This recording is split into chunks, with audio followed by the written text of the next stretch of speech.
So next I'd like to introduce our next awardee this evening, and I ask for everyone's attention. I know some people in the back have gone back to our great food back there. We'd love to have you all come forward here to see Congressman Keith Ellison. If you have not met Keith before, I think he'll grab your attention very quickly here.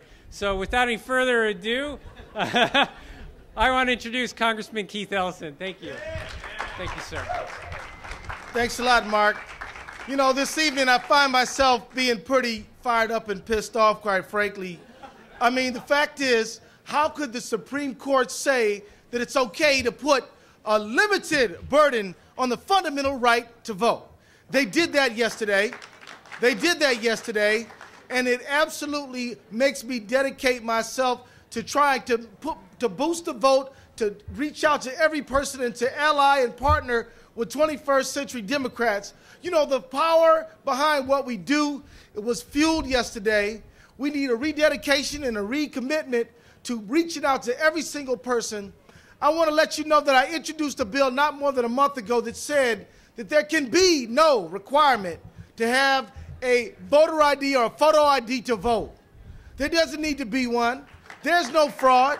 The fraud doesn't exist. The only fraud going on is when they try to defraud legitimate voters and trick them out of their right to vote through deceptive practices, caging, machine manipulation, and like that. There's no imposter voting, but the Supreme Court said yesterday that they know that there's no imposter voting. They haven't proven it. They said the provisional ballots don't work, and they said, so what? We're going to let them do it anyway, and we can't have that. We got to come together, rededicate our energy to moving this country forward.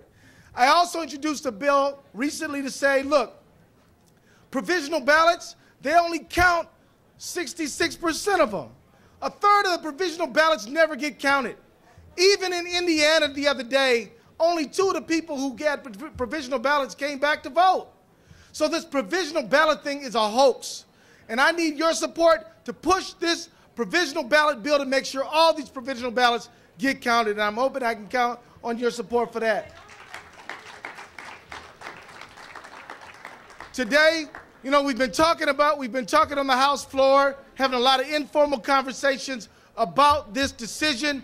I think that this decision must be viewed as a powerful shot across the bow, a wake-up call for us. Let's get together and rededicate ourselves, dig in and fight back, because these people know that if they put their agenda in front of the American people, they will lose. The American people say no to war. The American people say no to corporate income taxes being cut down to irresponsible levels. The American people say no tax cuts for the super wealthy. We need to have everybody pay their fair share. But they don't want to debate that out in the streets. They just want to cut off our people's right to vote. So we need your help to bring the people in. Thank you for the work that you're doing. I'm sorry I'm a little annoyed tonight, but I'm sure that together we're going to channel our frustration into constructive action. Thank you very much.